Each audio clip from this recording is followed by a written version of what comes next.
বুঝিস না মন তুই কোন জঙ্গলের পাখি রে, আজ মন মর চন চল রে,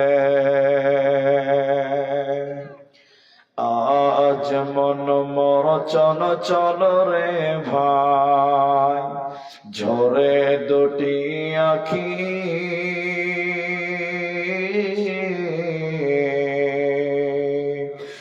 বোঝাইলে বুঝিস না মন তুই কোন জঙ্গলের পাখি রে, আজ মন মর চল চল রে, কাঁচা বাঁশের খাট পালঙ্ক শুকনো পাটের দড়ি, আত্মীয় স্বজনে মিলে রেখে আসবে আপন বাড়ি রে, আজ মন মর চল চল রে, কুলের পাতা গরম পানি গোসল করাবে, গোসল করায়া মন তোর কাফন পরাবে রে, আজ মন মর চল চল রে,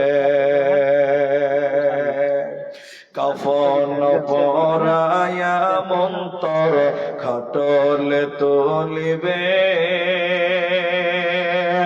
খাটলে তুলিয়া মন তোর জানাজা পড়াবে রে, আজ মন মর চল চল রে, জানাজা পড়ায়া মন তোর কবরে রাখিবে,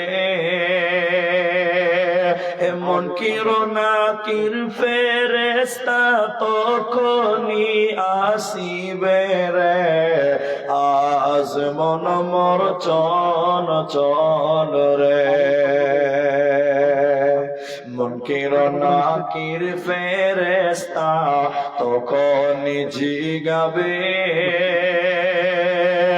রকি তোমার দিন কি ছিল কারবা দিনে ছিল রে, আজ মন মর চল চল রে, মাকান দিবে বেটার বেটা, এ মাকান দিবে বেটার বেটা,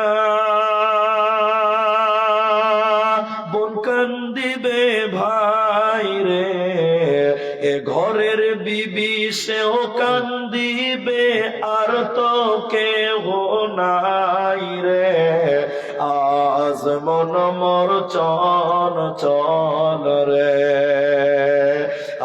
আজ মন মর চল চল রে ভাই, ঝরে দুটি আখি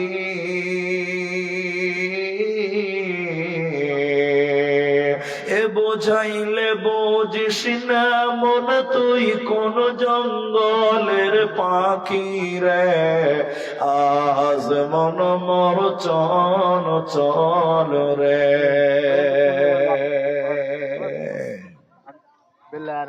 উপস্থিত চলমান সভার যোগ্যতম সভাপতি, স্টেজে ওলামায়ে কেরাম, অতিথিবৃন্দ, আমার সামনে বসে থাকা দাঁড়িয়ে থাকা দিনদার ইমানদার মুমিন ভাই সকল, দুয়ার কান্টারি মুরব্বী সমাজ স্নেহের কচি কাঁচা, পর্দার অন্তরালে বসে থাকা মমিনা সলেহা মা ও বোনেরা, প্রাণ প্রিয় কোড়িয়ালি ভালুকা হরিশ্চন্দ্রপুর মালদাবাসী, প্রশংসা সেই মহান মনিবের দরবারে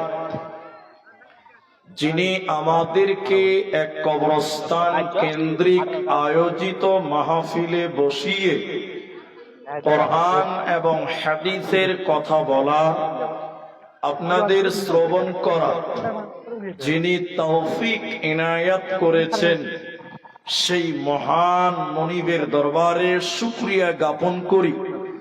আমরা সকলে একবার বলি আলহামদুলিল্লাহ।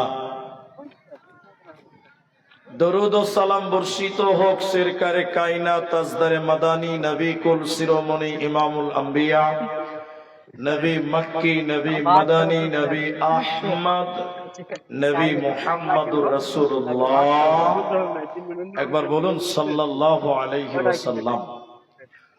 मोहतरम भाइयों, अजीजों, नौजवान साथियों, আমি কুরআনুল কারীম 104 নম্বর সূরার দুটি আয়াত তেলাওয়াত করেছি। কুরআনুল কারীম 30 পারার প্রথম সূরার 78 নম্বর সূরার 24, 25, 26 তিনটি আয়াত তেলাওয়াত করেছি। হাদিসে নববী থেকে একটি মাত্র হাদিসের টুকরো পাঠ করেছি। উল্লেখিত আয়াত এবং হাদিসকে কেন্দ্রবিন্দুর মধ্যে রেখে সংক্ষিপ্ত বিবরণের চেষ্টা করব, যদি আল্লাহ তৌফিক দেন তো। আলাইহি তাওয়াক্কালতু ওয়া ইলাইহি উনীব। আমি আমার আলোচ্য বিষয় বলার পূর্বে দুটি কথা বলবো, খুব প্রয়োজনীয় কথা। এক, মা বোন আপনাদের সামনে জায়গা ফাঁকা আছে, আপনারা সামনে দিক থেকে পূরণ করে বসেন। এটা আপনাদের ইমানি দায়িত্ব যে আপনি বসবেন, পেছন দখল করবেন, সামনে কেউ যেতেও পাবে না, বসতেও পাবে না। এটা উচিত নয়। তাই মা জননী আপনারা সামনে দিক থেকেই পূর্ণ করে বসবেন বলে আমি আশাবাদ। আবারও যারা দাঁড়িয়ে গেলেন, ভাই দাদা বলছি, ভাই বলছি, আল্লাহ রাস্তায় বসে যান। আপনাদেরকে যথেষ্ট শ্রদ্ধা, যথেষ্ট ভালোবেসেই বলছি আপনারা বসেন। যদি ওখানে জায়গা না হয়, আমার সামনে এখন 100 লোক আসবে ইনশাআল্লাহ। সামনে আসেন, কাড়ি দেওয়া আছে, খড় দেওয়া আছে, সামনে বসার জায়গা যথেষ্ট আছে। আপনি এদিক দিয়ে আসেন, সামনে বসেন, আপনাকেও ভালো লাগবে। 3 নম্বর আরেকটি গুরুত্বপূর্ণ কথা, যারা আমাকে চেনেন, আমি এই গ্রামে এসেছিলাম, তবে এই মাঠে আসিনি। এই মসজিদে ঢুকে দেখলাম যে আমি এই মসজিদে এসেছিলাম। তা আপনারা জানেন যে আমি একটু বকাই মানুষকে। আপনাদেরকে জিজ্ঞাসা করব কিছু কথা, আপনারা উত্তর দেবেন। একবার বলুন ইনশাআল্লাহ। বলেন একবার ইনশাআল্লাহ। অনেক জায়গার লোক কথা বলে না, যদি বেশি জিজ্ঞাসা করি তখন উল্টা বলে, মুলবি সে বক্তা তুমি, তো আমাদেরকে কেন বকাইছো? তখন উল্টা অ্যাকশন নেয়। এই জন্য না ভাই, কখনো আপনি বলবেন, কখনো আমি বলবো বক্তৃতা, কখনো আপনি কখনো আমি, তাহলে আমাদের বুঝতে এবং বুঝাতে সুবিধা হবে। আজকে আপনাদের সামনে আমি যে বিষয় নিয়ে বক্তব্য রাখবো সেটা হলো কবর। কবর সম্পর্কে কিছু কথা বলবো ইনশাআল্লাহুল আজিজ। যেহেতু জালসাটা কবরস্থান কেন্দ্রিক জালসা, পৃথিবীতে একমাত্র স্থান যেটার নাম কবর, সে জায়গাতে প্রত্যেক মানুষকেই যেতে হবে। চাই কুখ্যাত হও, চাই বিখ্যাত হও, চাই ইমানদার হও, চাই বেঈমান হও, তুমি যে স্তরের হও না কেন, তোমাকে একদিন কবরের কাছে যেতেই হবে।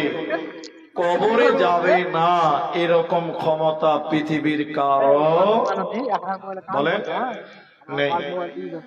এখন আপনি বলবেন, মাওলানা যে লোকটা বাঘে খেয়ে নিয়েছে সুন্দরবনে, ওর তো কোনো দাফন কাফন হলো না, তাহলে ওর কবর কোনটা? তো বাঘের পেটে আছে। বলবেন, মাওলানা সমুদ্রে ঘুরতে গেছিল, হাঙড়ে তিমি মাছে খেয়ে নিয়েছে একটা লাশ, গোটা বডি গিলে নিয়েছে, ওর কবর কোনটা? ওর তো কোনো কবর নাই। মুহাদ্দিস ব্যক্তিত্বগণ বলছেন যে কবর কোন জায়গার নাম নয়, বারজাখ কোন জায়গার নাম নয়, বরং বারজাখী জীবন কবরের জীবন বলা হয়। মৃত্যুর পর, জানাজার পর থেকে কিয়ামতের দিন পর্যন্ত এই দীর্ঘ টাইমটাকেই বলা হয় কবরের জিন্দেগি, বারজাখী